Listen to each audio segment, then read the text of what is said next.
Orbs.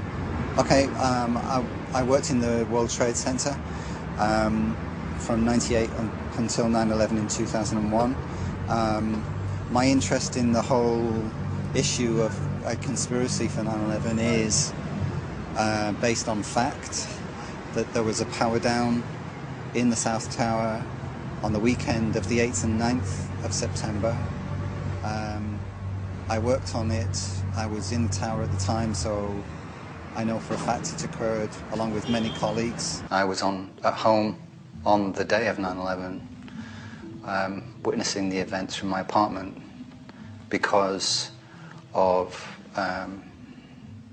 the requirement to work on the weekend prior to 9/11. I was sitting in my chair having coffee, and I heard a noise which sounded to me like a very heavy truck hitting a bump in the road and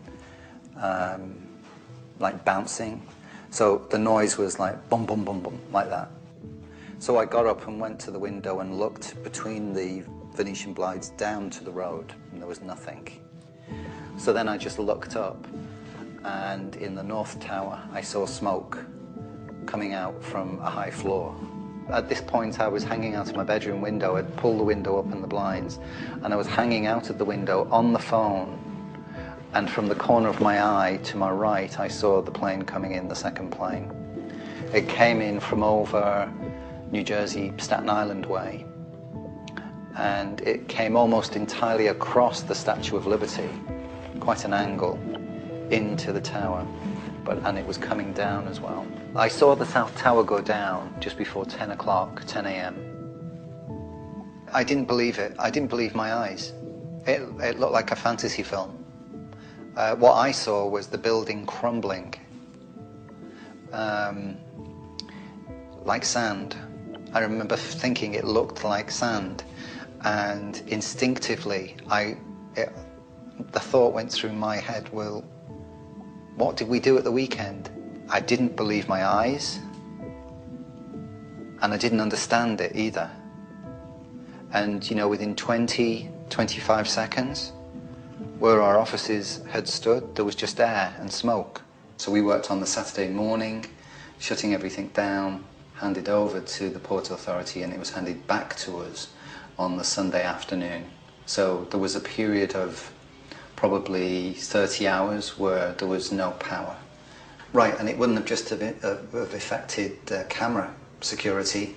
It would have affected all the secure systems on doors for either key locks or security badges and so on. To undo them, they weren't working because they're all powered by electricity, so there was no power, there was no backup system, therefore they were all open. How does it make you feel looking at those photos? Kind of nostalgic, really, because it was fantastic working up there. I mean, you were working, but then you could just turn around and look out the window, and there was always something new going on every day. So it was quite an experience.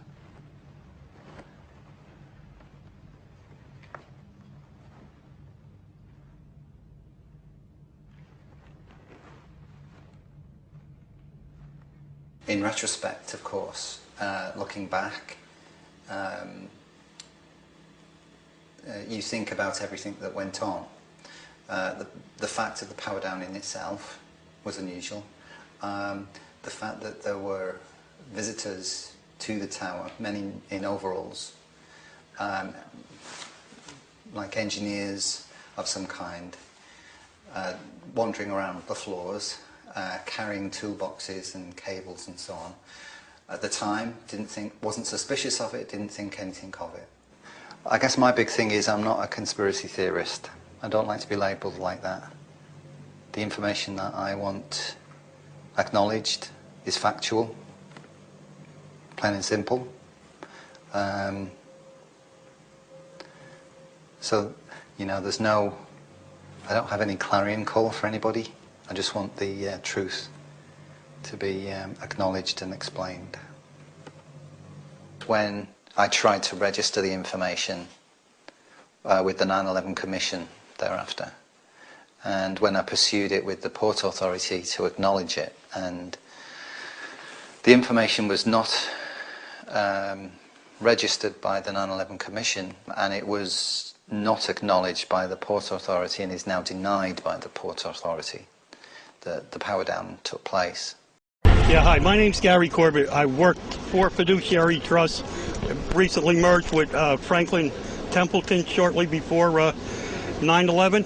I was a computer operator on the night shift, Monday night into Tuesday. The previous weekend there had been a power down. When the power was turned on, there was a lot of problems for all companies within the complex who had computer systems, simply because the mainframes weren't talking to the servers, to the front-end servers, and vice versa. And what made the day really tragic is you had a lot of the technical people, data processing types, coming in early, who wouldn't have been there till 9 or 10 o'clock. They were brought in early, and then you had the admin types coming in because, you know, the trial balances and the books weren't complete. The reason I stopped, I saw the sign, 9/11 was an inside job. Again, because of the power down, there was a complete breakdown of security that weekend. I was working on the 97th floor, and supposedly, you know, Fiduciary had a vault where there was gold, some kind of agreement with J.P. Morgan, or, you know, something someone of my level wouldn't understand. We had guided tours coming into secured areas by mistake, and nobody picking it up because there's no intrusion alarms or anything else. And the one thing besides the loss of coworkers that day that I'll never forget, the CEO or whatever she was, Ann Catlock, just happened to be out of town, and, you know, within moments after the collapse, you know, made the statement to the stockholders and the other people that we lost a lot of people, but don't worry about them, they were only clerks. And that's the thing that'll stick with me. Thank you. Any questions? Or? Yeah. You mentioned the power down. Could you elaborate on that? And when was the power down? The power down started like Friday night close of business, gradually into Saturday morning. It was the essential areas only. Fiduciary Trust was completely down. We were just there on guard duty. We were doing nothing because the power was off. The power came on probably sometime, I'm guessing, about 4 o'clock Sunday afternoon. And this was before the towers came down? This was before. So, like, what I'm saying is, in regard how much before? A day. Power down was about 2 days before. Yeah, but it was off completely for a good 24 to 36 hours. And how many people went into the building during that period? Oh, in its heyday, the entire, you know, just because it's Friday, it's hard to put an estimate, but a lot of the back office people for all companies, including Fuji Bank, was like our neighbor, and you know, just dedicated people who would, you know, work in the dark. You know, I don't know how many are in the business world. Were there any unknown handyman type people? That's hard to say because you know, you don't see people from Local 3 every. You know, you see the maintenance people that you know for your floor, the assigned floors. You don't know who's from Local 3. You know, could be a guy with blue eyes, or, you know, he could be your stereotype, you know, Mid-Eastern type, and, you know, it's New York. What's that around your neck? This is my ID card from Fiduciary Trust. It wasn't even changed over to Franklin Templeton, and sick as humor may be, the men's room key for the 97th floor. So call them, you know, good luck charms. And what brings you out to the site today? I came for the memorial services I have for the past few years once I got over the bitterness, and I'm also heavily involved in the Stop the Mosque. As far as Stop the Mosque, I'm not really anti-Islamic per se, though. I don't agree with Sharia.